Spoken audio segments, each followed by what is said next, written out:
But what I'd like to do is talk to you about lawfare and explain to you that concept, as well as what I am actually telling our operational commanders about the law of war. And the fact of the matter is, we are living in a world, I think because of globalization and other economic imperatives, where law is becoming more important whether we like it or not. Estamos escuchando la voz de Charles Dunlap. Fue mayor de la Fuerza Aérea de Estados Unidos y actualmente es director ejecutivo del Centro de Derecho, Ética y Seguridad Nacional de la Facultad de Derecho de Duke. Y en un encuentro con altos mandos del Ejército de Estados Unidos dice textualmente: lo que quiero hacer es hablarles del lawfare y explicarles conceptos como ¿qué digo hoy a nuestros comandantes operativos acerca de la ley de guerra? El hecho es que vivimos en un mundo, yo creo que por imperativo de la globalización y las economías públicas, en que lo legal se vuelve más y más importante, nos guste o no.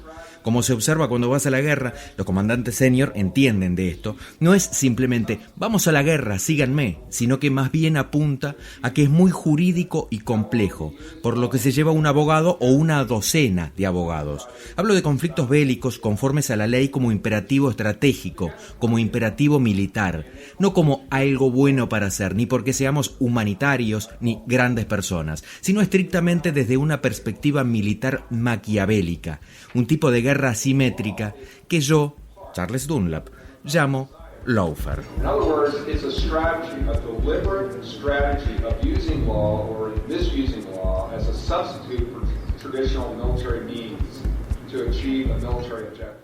El uso o mal uso de la ley como sustituto de los medios militares tradicionales para alcanzar un objetivo militar. ¿Cómo se usa? Bueno, como técnica de decapitación. Esto es cuando tratás de detener un liderazgo. Estuve un par de veces en Colombia. Allá abajo le llaman guerra judicial, tienen otra terminología. Yo le llamo lawfare. Someter la moral es crítico, especialmente en las democracias modernas. La ley es la parte de la sociedad democrática. Si no la seguimos, no vamos a triunfar en nuestra misión, porque vamos a perder la popularidad que la democracia necesita para sostener la guerra. Lejos del árbol. Bienvenidos al capítulo número 3 de Lejos del árbol. Lawfare, ¿qué es? ¿Es algo que deba preocuparnos? 3, 2, 1...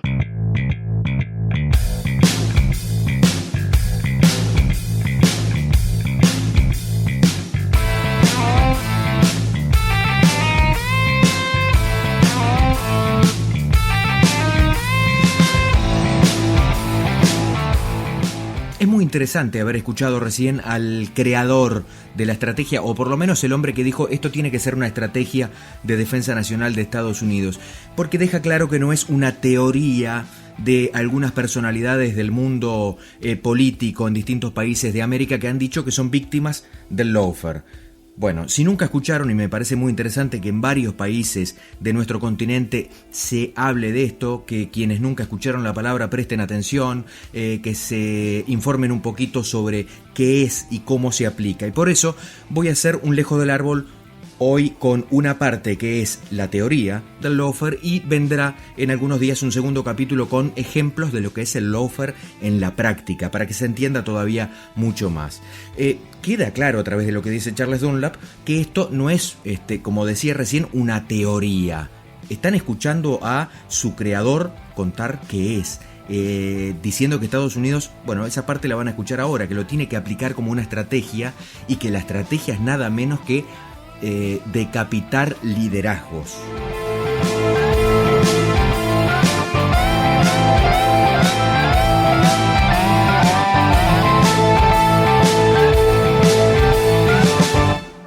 Aprovecho esta oportunidad de reunirme con ustedes para manifestarles mi preocupación por una nueva forma de intervención exógena en los escenarios políticos de los países a través del uso indebido de procedimientos legales y tipificaciones judiciales. El lawfare, además de poner en serio riesgo la democracia de los países, generalmente es utilizado para minar los procesos políticos emergentes y propender a la violación sistemática de los derechos sociales. Para garantizar la calidad institucional de los Estados, es fundamental detectar y neutralizar este tipo de prácticas que resultan de la impropia actividad judicial en combinación con operaciones multimediáticas paralelas.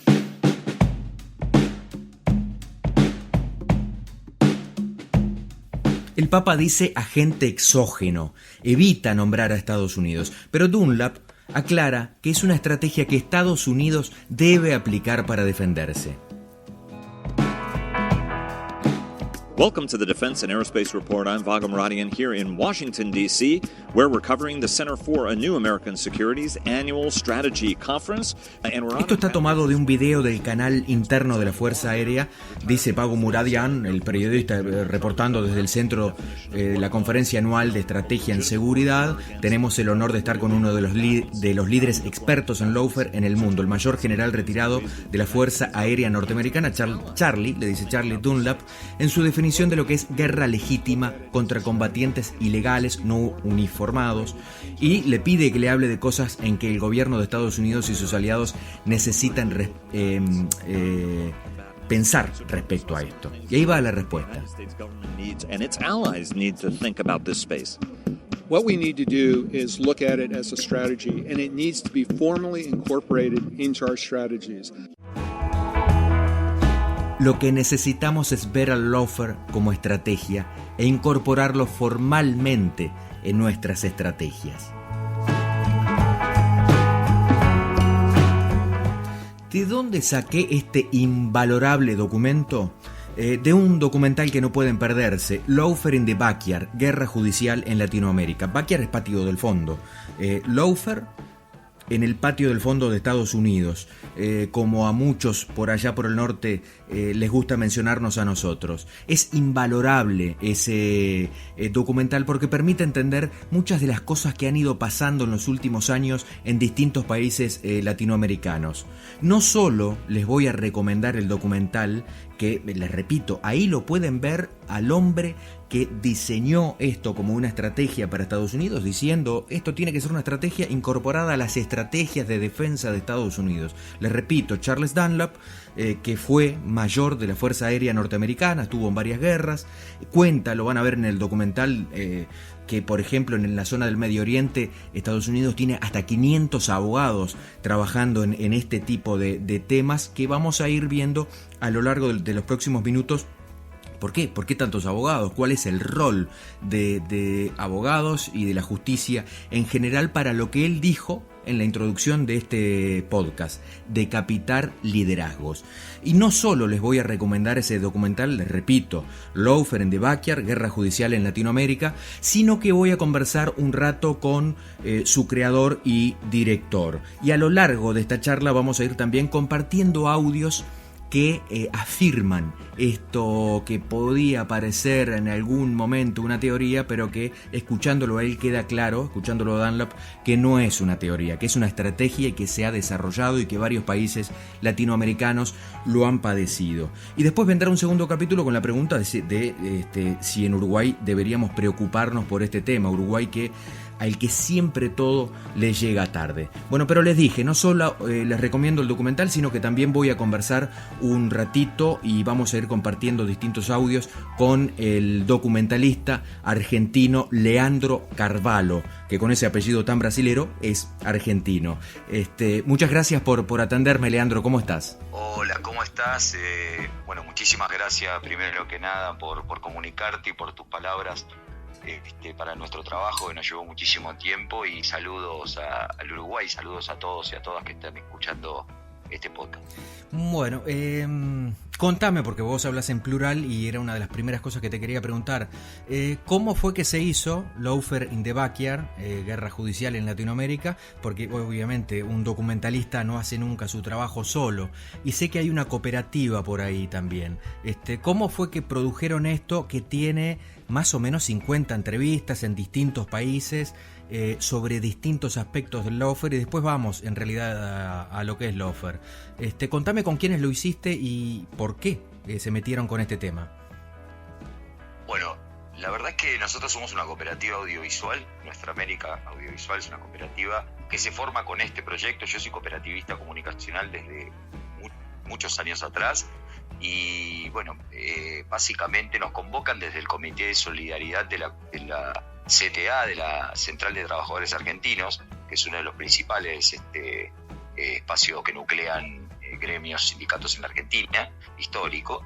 Y bueno, de ahí convocan a muchísimas organizaciones. Es una convocatoria abierta, ese Comité de Solidaridad con Lula, a partir de que se empieza a saber de que iba a haber un proceso de persecución que apuntaba a meter preso a Lula en el Brasil. Esto sucede a principios del 2018, 1 de febrero del 2018 es el primer encuentro que se hace, y a partir de ahí yo tomo la decisión como documentalista social, cultural, político, formado en la Madre de Plaza de Mayo, desde hace unos 15 años, siempre estoy observando y tratando de aportar algo nuevo, y me pareció que no estaba teniendo el valor para la gente común, para la ciudadanía, pero tampoco para la política de primer nivel, digamos, que realmente tenía la cuestión del lawfare, y eso basado, por supuesto, en el propio efecto de lo del lawfare, ¿no? Digamos, el propio lawfare ocultaba el propio proceso y articulación de fuerzas que podemos llamar lawfare, o guerra judicial, o guerra jurídica, provoca invisibilizarlo, ¿no? Es el propio Estado de Derecho el que está en peligro. Inversión de la carga de la prueba, vulneración del principio de inocencia, condena sin juicio previo, abuso y distorsión de la prisión preventiva y violación sistemática del debido proceso son las herramientas de persecución que utiliza la justicia. Bueno, deja muy claro Estela de Carlotto que el lawfare no es una estrategia que apunte a un solo aspecto en particular, sino que hay varios, y me parece que el documental, me parece porque ya lo vi, evidentemente, el documental está dividido en, digamos, algunas de las patas fundamentales que tiene el lawfare para desarrollarse como una estrategia, que es lo que es. Correcto, sí. Básicamente, en términos más bien académicos o técnicos, jurídicos, se puede escuchar a muchos referentes a nivel internacional, juristas reconocidos a nivel internacional de muy alto nivel y prestigio, ¿no? Más allá de lo ideológico, de lo partidario, digo, acá no es una cuestión técnica. Se habla de 3 dimensiones, ¿no? La dimensión mediática, la dimensión judicial y la dimensión política. Nosotros en el documental trabajamos con 2 dimensiones más que de alguna manera sirven de introducción y de desenlace, ¿no? de nuestro trabajo de investigación, sí. Que sería el lawfare conceptual, que hace un recorrido durante unos 20 minutos, básicamente es un 30% del documental. Tratamos de recapitular lo que tiene que ver con el concepto a nivel global histórico, que es muy amplio, como vos dijiste, podríamos hacer 10 documentales solamente sobre eso, sí. Pero nosotros le dedicamos un tiempo importante a globalizar el concepto y a darle una mínima visibilidad en la recapitulación a China, Estados Unidos, Israel, por ejemplo, que son 3 puntos estratégicos muy claros donde hay diferentes perspectivas, y después focalizamos en Latinoamérica. Eso es el lawfare conceptual. Después, mediático, judicial y político es lo que lo constituye. Y después sí. Lo socioeconómico, como un último capítulo, que lo que hace es hablar de las consecuencias y las motivaciones, ¿no? Básicamente. Hablamos de que hay una pata jurídica, una pata judicial, una pata mediática, y después vamos a desarrollar un poquito más eso. Pero contame cuál es el origen del lawfare, porque yo siempre había leído el nombre de Charles Dunlap, lo había entendido como algo originado ahí, pero en el documental me encuentro con que es una estrategia creada en China en realidad. Sí, yo no diría creada, yo diría, en base a una entrevista a una especialista en política internacional, una italiana, sí, que vive en Argentina, que ella es especialista en todas estas cuestiones, investigadora también muy prestigiosa, con muchos conocimientos profundos de las cuestiones bélicas y de la historicidad. Ella plantea el punto de partida del lawfare contemporáneo, ¿sí? En esta etapa de la historia, porque si nos vamos más atrás vamos a encontrar el concepto en muchos lugares del mundo asociados a otras cuestiones. Pero en este contexto, ella lo asocia a el libro Unrestricted Warfare, Guerra sin restricciones, que es una obra china de Qiao Liang.